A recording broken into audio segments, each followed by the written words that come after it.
ಕಾಡಿನ ರಾಜ. ಒಂದು ದಟ್ಟ ಕಾಡಿನಲ್ಲಿ ಸಿಂಹವೊಂದು ವಾಸವಾಗಿತ್ತು. ಎಲ್ಲಾ ಪ್ರಾಣಿಗಳು ಅದನ್ನು ಕಾಡಿನ ರಾಜ ಎಂದು ಗೌರವಿಸುತ್ತಿದ್ದವು. ಸಿಂಹ ಬಲಶಾಲಿ, ಧೈರ್ಯವಂತ ಮತ್ತು ಭಯಂಕರವಾಗಿದ್ದರೂ ಅದರೊಳಗೆ ಒಳ್ಳೆಯ ಮನಸ್ಸಿತ್ತು. ಆದರೆ ಕಾಲ ಕಳೆದಂತೆ ತನ್ನ ಶಕ್ತಿಯ ಮೇಲೆ ಅತಿಯಾದ ಹೆಮ್ಮೆ ಬೆಳೆಸಿಕೊಂಡಿತು. ನನ್ನಿಲ್ಲದೆ ಈ ಕಾಡೇ ಇಲ್ಲ ಎಂದು ಸಿಂಹ ಅಹಂಕಾರದಿಂದ ಹೇಳತೊಡಗಿತು. ಸಣ್ಣ ಪ್ರಾಣಿಗಳ ಮಾತು ಕೇಳುವುದನ್ನೇ ನಿಲ್ಲಿಸಿತು.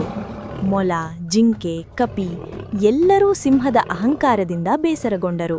ಆದರೆ ಯಾರಿಗೂ ಮಾತಾಡುವ ಧೈರ್ಯ ಇರಲಿಲ್ಲ. ಒಂದು ಬೇಸಿಗೆ ದಿನ ಕಾಡಿನಲ್ಲಿ ಭೀಕರ ಬರ ಬಂತು.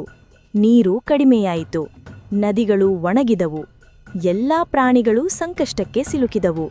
ಸಿಂಹ ಮಾತ್ರ ತನ್ನ ಶಕ್ತಿಯಿಂದ ಎಲ್ಲವನ್ನೂ ಗೆಲ್ಲಬಹುದು ಎಂದುಕೊಂಡಿತು. ಆದರೆ ದಿನಗಳು ಕಳೆದಂತೆ ಸಿಂಹಕ್ಕೂ ಬಾಯಾರಿಕೆ, ಹಸಿವು ತಾಳಲಾರದಂತಾಯಿತು. ಆ ಸಮಯದಲ್ಲಿ ಒಂದು ಸಣ್ಣ ಮೊಲ ಮುಂದೆ ಬಂತು. ರಾಜ, ಅಂದಿತು ಮೊಲ, ನಮ್ಮೆಲ್ಲರ ಸಹಕಾರ ಇದ್ದರೆ ಮಾತ್ರ ಈ ಸಮಸ್ಯೆ ಪರಿಹಾರ ಆಗತ್ತೆ.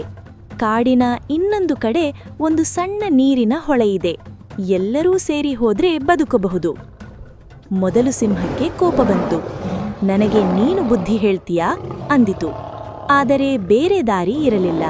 ಕೊನೆಗೆ ಸಿಂಹ ಮೊಲದ ಮಾತು ಕೇಳಿತು. ಎಲ್ಲಾ ಪ್ರಾಣಿಗಳು ಸೇರಿ ಪ್ರಯಾಣ ಮಾಡಿ ಆ ನೀರಿನ ಹೊಳೆಯನ್ನು ತಲುಪಿದವು. ಎಲ್ಲರ ಜೀವ ಉಳಿಯಿತು. ಆ ದಿನ ಸಿಂಹಕ್ಕೆ ಒಂದು ದೊಡ್ಡ ಪಾಠ ತಿಳಿಯಿತು. ಆಮೇಲೆ ಸಿಂಹ ಅಹಂಕಾರ ಬಿಟ್ಟು ಎಲ್ಲರ ಮಾತಿಗೂ ಮೌಲ್ಯ ಕೊಡಲು ಆರಂಭಿಸಿತು. ಆಗ ನಿಜವಾಗಿಯೂ ಅದು ಕಾಡಿನ ರಾಜ ಆಯಿತು. ಶಕ್ತಿಯಿಂದಲ್ಲ, ಗುಣದಿಂದ. ನೀತಿ: ನಿಜವಾದ ನಾಯಕತ್ವ ಅಹಂಕಾರದಲ್ಲಿಲ್ಲ,